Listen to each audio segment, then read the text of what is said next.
kami harus cek kembali ya. Tetapi memang diskusi mengenai penyelesaian sebuah perkara di KPK terus dilakukan secara terbuka di internal, baik itu di tim penyelidik, tim penyidik, ataupun kemudian juga penuntut, struktural, penindakan terus kami lakukan. Tentu kami serius untuk menyelesaikan semua perkara-perkara yang ada di KPK dengan cara-cara yang kemudian kami lakukan secara terbuka di internal KPK. Diskusi-diskusi terus kami lakukan, harapannya tentu banyak masukan, banyak kemudian dinamika itu bisa diselesaikan secara hukum sehingga ada kesimpulan bersama apakah kemudian terjadi peristiwa pidana atau kemudian ada pihak yang bisa dipertanggungjawabkan. Itu kan tentu tidak kemudian dilakukan dengan diam misalnya, tapi terus dilakukan diskusi, pendalaman-pendalaman di antara tim. Itu yang kemudian kami sampaikan hal yang wajar ketika menyelesaikan perkara penyidikan secara terbuka dilakukan dengan cara ekspos berkali-kali dan sebagainya. Justru kemudian bagi kami itu bagus, karena sekali lagi menyatukan pandangan terkait dengan alat bukti yang diperoleh, misalnya ada yang kurang dan sebagainya. Itu kan banyak harus dilakukan masukan-masukan dengan cara diskusi secara terbuka. Begitu ya. Kendalanya apa sih Pak penyidikan ini masalah? Ya sesungguhnya kan tidak ada kendala yang cukup berat, tapi kemudian kan untuk menyimpulkan adanya sebuah peristiwa pidana dan pihak yang bisa dipertanggungjawabkan ini kan baru kemudian bisa diselesaikan, termasuk dari supporting pihak lain, lembaga lain. Karena ini kan pasal 2, pasal 3 itu harus ada kerugian keuangan negara yang bisa dihitung misalnya.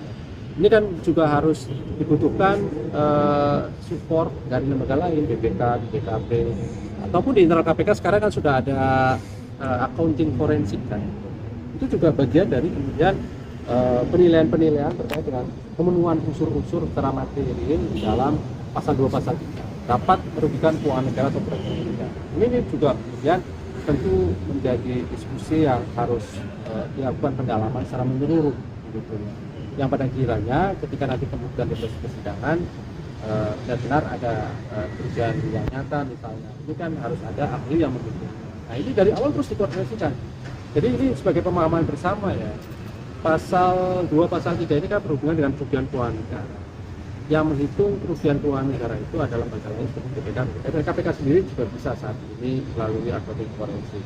Dari proses penyelidikan terus dilakukan komunikasi, terus dilakukan koordinasi. Itu hal yang biasa ketika penanganan perkara pasal 2, pasal 3 sejak KPK ada sampai hari ini gitu. Sehingga kami justru bertanya-tanya ya, ada pihak-pihak yang kemudian seolah-olah ketika ada koordinasi dengan BPK, dengan BPKP, ataupun dengan pihak-pihak lain terkait ataupun ahli, itu seolah-olah pemanaan ada pemaksaan. Ini kan lucu, ini sangat lucu. Artinya membuktikan bahwa kalaupun yang menyampaikan adalah orang-orang yang katanya paham hukum, maka dia sebenarnya tidak mengetahui proses-proses praktis dalam penanganan perkara itu seperti apa.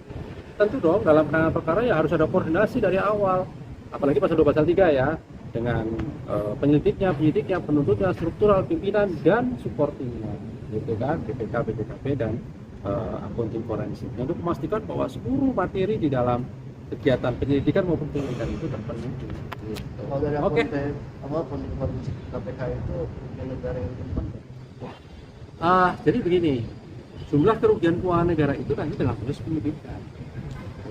Itulah makanya kemudian kemarin kan kami mengkaji pasal 44 di dalam undang-undang KPK dalam rangka untuk menjawab dinamika penanganan perkara. Kalau di dalam KUHP itu sudah sangat jelas ya, kepolisian, kejaksaan itu kan pegangannya KUHP.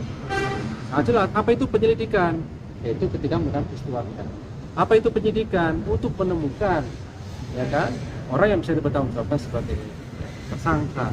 Nah, supporting kami misalnya BPK, BPKP itu bisa membantu ketika proses penyidikan. Tetapi di awal selalu ada koordinasi untuk menemukan titik temu, apakah kemudian ada bukti awal, apakah ada hasil kesimpulan awal bahwa itu bisa dihitung kerugian keuangan negara. Sehingga kami belum bisa sampaikan dalam proses penyelidikan mengatakan bahwa dalam sebuah perkara ada dugaan jumlah kerugian keuangan. Karena itu nanti dihitung pada proses penyidikan. Karena pasal 44 undang-undang.